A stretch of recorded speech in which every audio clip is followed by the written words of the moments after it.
we are focusing on the spiritual, the doctrinal, and they are the ones who are the environmentalists. They are the ones who care about poverty. And none of that is scriptural because it's social gospel. And so this created this kind of rift where the Bible does not have a rift because they were just going at it. I saw this rift firsthand years ago because when I was a student at Southern Seminary in Louisville, one of the pastors of the biggest remaining liberal Baptist church in Louisville was invited to come to my theology class. It was like a 2-hour theology class. And we got to have a dialogue with him for 2 hours. And you really saw like they had completely jettisoned any doctrinal biblical foundation for Christianity.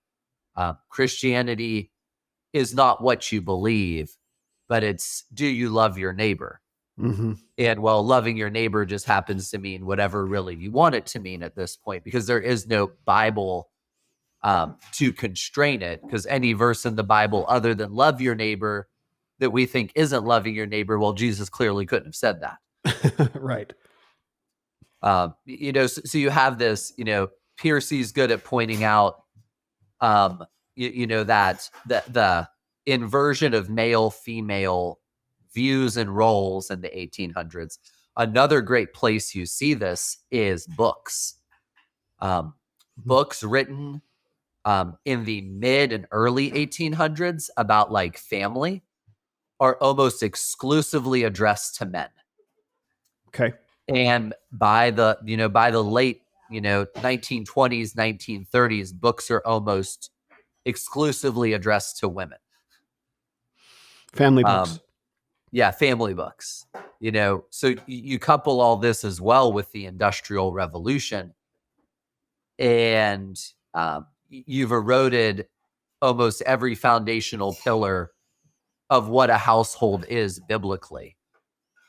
So you've eroded the ordering of the household. You've eroded the purpose of the household. And all of these things just swept through in 100 years. And very few men, even really stood back to think about it, let alone try and do something to what was happening. Well, that is a land speed record for blowing my mind. There's lots of different stuff that I want to dig into on that. That this puts together a bunch of missing pieces for me, because I've been trying to figure out, how did the American evangelical church get into the state that it's in?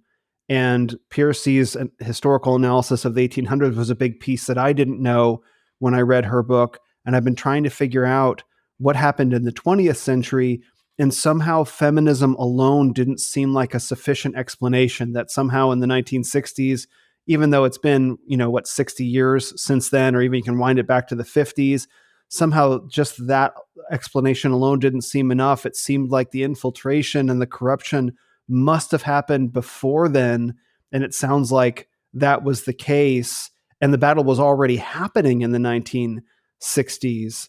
And which means that by that point, when you have the cultural reinforcements of the full court press of feminism and neo-paganism and environmentalism, et cetera, crushing in on the already weakened church, no wonder they capitulated. And that's why we are where we are today. Is that kind of about right? Like the internal structures have been weakened from Harvard and Princeton, et cetera, well before. And then there was like a more or less controlled demolition after.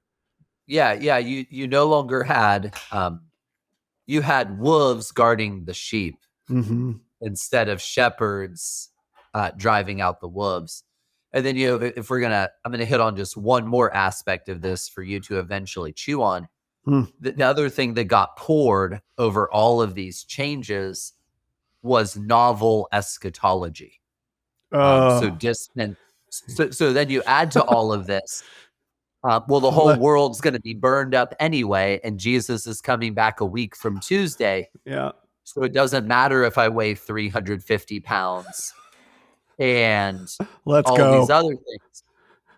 So it was really just like, it was so many things hitting salt all at once, culturally, church wise, technologically. Again, most people just don't grasp how much the Industrial Revolution Yeah. changed the nature of human relationships. Hmm.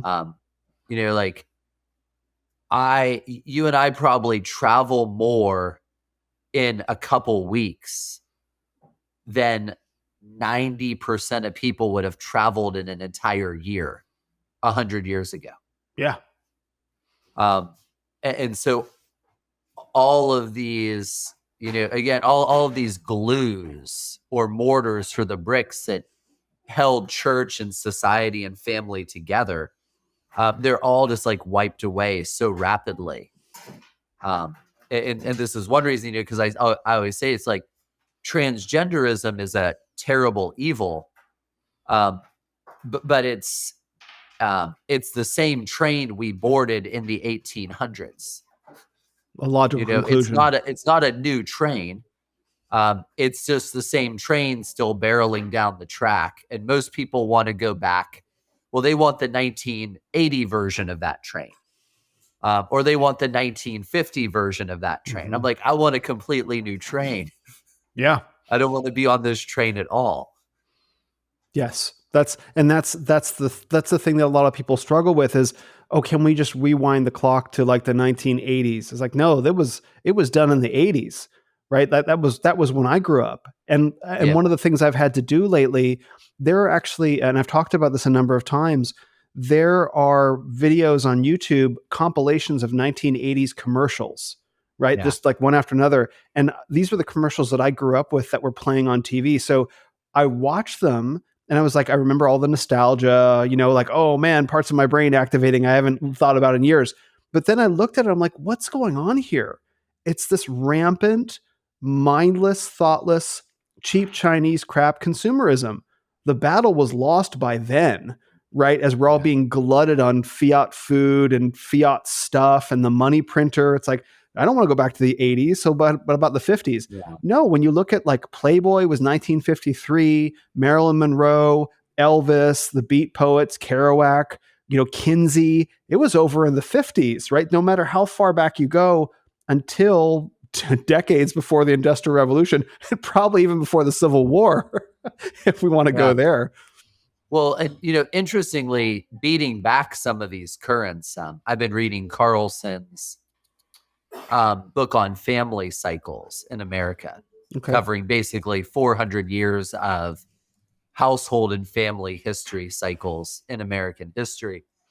And he points out that early types of pornography were coming into America. Oh, I want to say, I might have to go double check. It was either like in the 1680s or 1690s. What? Or 1720s or 1730s from Europe. Like written stuff. Yeah, written stuff. Yeah, Marquis de Sade. So like these, it wasn't really until the 1800s that the floodgates of perversion that had taken hold in Europe began to more quickly spread across into American, culture and society. And that's partly because of, the lingering impact of the Civil War and how the Civil War changed the balance of power and culture in America to be much more Northern centric. And the North was much more sympathetic to Europe and European influence and European culture.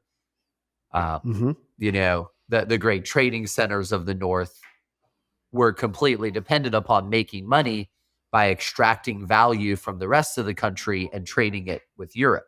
So it's a wild ride when you begin to be like, this is how stuff plays out and works over time, and how relatively inconsequential things end up over time creating monumental societal change.